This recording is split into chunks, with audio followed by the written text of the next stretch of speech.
I know there was a video I think you were read in the Times his biography, Madness of Years ago. Hey, John. The Israelis and the Egyptians. Shame! Shame! So now I'm calling for several things. I've already called for the ambassador of this country to be sent home.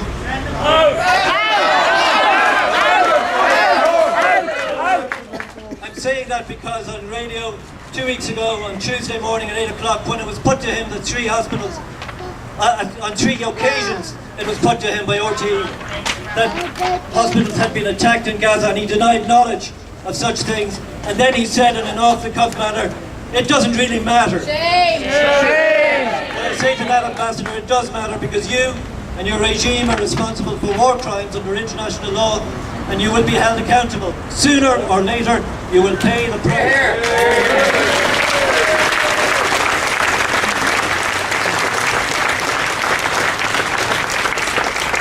Secondly, I'm calling on every professional medical body in this country to publicly denounce what's happening in Gaza. If they want to restrict their comments to the attacks on medics, fine, but I really think they should broaden their comments to the attacks on children and the unborn and women and children and men who are innocent. And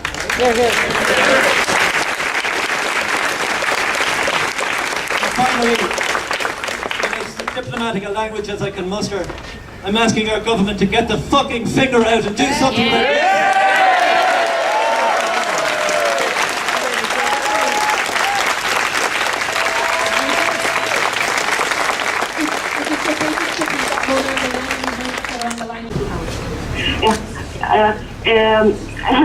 Hello friends, hello comrades, brothers, sisters. I am talking from Gaza, the steadfast, the resilient Gaza, despite all the horrendous situation, while the bombs are falling on our heads every day, and we are not a case of charity. We appreciate your solidarity. Your practical support is highly appreciated, but what is the more important is your solidarity. Show your solidarity. Continue your demonstrations and your protest to stop this savage attacks against Gaza. At the moment, we don't have electricity, we don't have water, we don't have enough medications at our hospitals and medical facilities.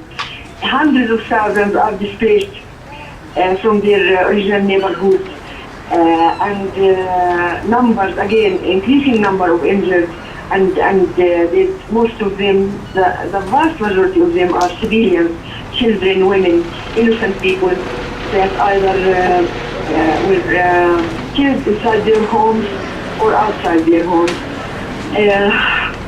I call upon you to make pressure to make this stop now, because it is not just war crime, it is not genocide, it is something more than that. I don't feel that the world is looking to us, like the world government are looking to us as human beings. Despite of that, we are humans, and we are not losing our humanity. We don't have the feeling of victimization at the moment. Despite of the agony, the horror, the fear, we are still alive and support each other. And I'm glad I am addressing you at this right minute, because I feel deeply that I'm not alone, we are not alone, we are not forgotten. Show your practical solidarity as well, because your solidarity is not, your practical solidarity is not charity. That's why it is very appreciated. We are in great need for medications and supplies in our hospitals and medical facilities.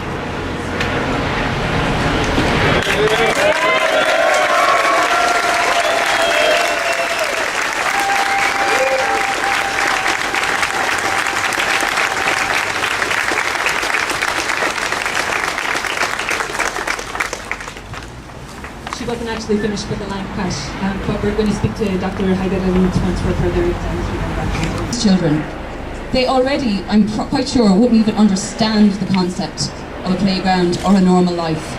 Their injuries are not from playing, their injuries are because they are targeted. They are innocent and they are targeted. They are then taken by an ambulance or a medic, who may again be targeted, to a hospital that has no facilities, nothing to work with, and yet again that can be targeted. They're lying on beds beside a mass of flesh that may be a brother, a sister, a mum or dad. No one knows. And then after they finally get treated, they have to go home to what? Another school that might be targeted? And I know we get all these explanations and we're going to have an investigation. And again, I don't know a lot about an awful lot of these things, but it seems very ironic to me that you can target the missiles that are going one way when it gets launched from the ground, and you don't know where it's going, but you can't precisely plant your missiles on the other side. My name is Nashreen Al-Softy. I'm a surgical trainee, first year surgical trainee in Galway University Hospital. In 2008, February 2008, I went over to Gaza with my mother through the Egyptian border at Rafah. We were able to do so because I hold Egyptian citizenship. I have an Egyptian passport, my father being from Alexandria. We went there with the Irish Palestinian Solidarity Campaign on a humanitarian mission. We went to schools, we went to hospitals, we went to orphanages, and we went to refugee camps. And what I saw at the time really opened my eyes. I saw families 10, 12 members sleeping in one room, barely having enough food to feed them throughout the day, let alone throughout the week.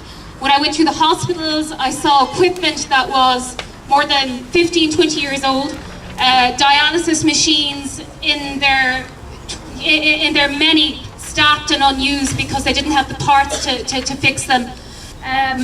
What I saw really shocked me, and really as a person and as a medic, I feel that all I can do now is raise my voice and demand that our government do something, whether it's denounce the killings, whether it's provide relief. And we as a people it's so important that we show our faces here and raise our voices. And this is the least I can do.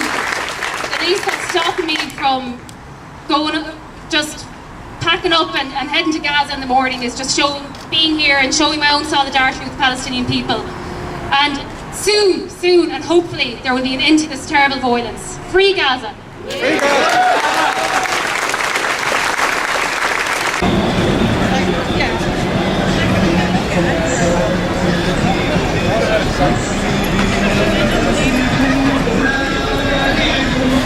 Well, I mean, every time it goes with me, you know, what you trying to say?